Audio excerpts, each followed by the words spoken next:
तांदूळ तयार करणे. सर्वप्रथम तांदूळ स्वच्छ धुवून 15 ते 20 मिनिट भिजत ठेवा. नंतर पाणी काढून बाजूला ठेवा. पालक पेस्ट तयार करणे. पालक स्वच्छ धुवून घ्या. एका भांड्यात पाणी उकळून त्यात पालक 2-3 मिनिटे उकळून घ्या.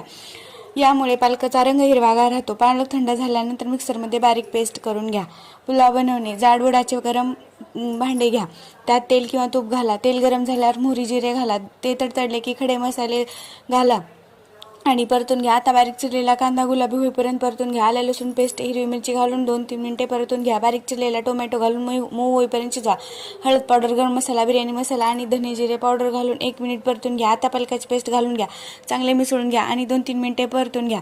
शिजलेले तांदूळ घालून हलक्या हाताने परतून घ्या जेणेकरून तांदूळ तुटणार नाही. आता गरम पाणी आणि चवीनुसार मीठ घाला.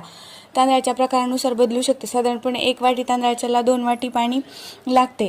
तुम्ही कुकरमध्ये वापरत असाल तर झाकून ठेवून 2-3 शिट्ट्या होईपर्यंत शिजवा. गॅस बंद करण्यापूर्वी लिंबाचा रस, बारीक चिरलेली कोथिंबीर घाला.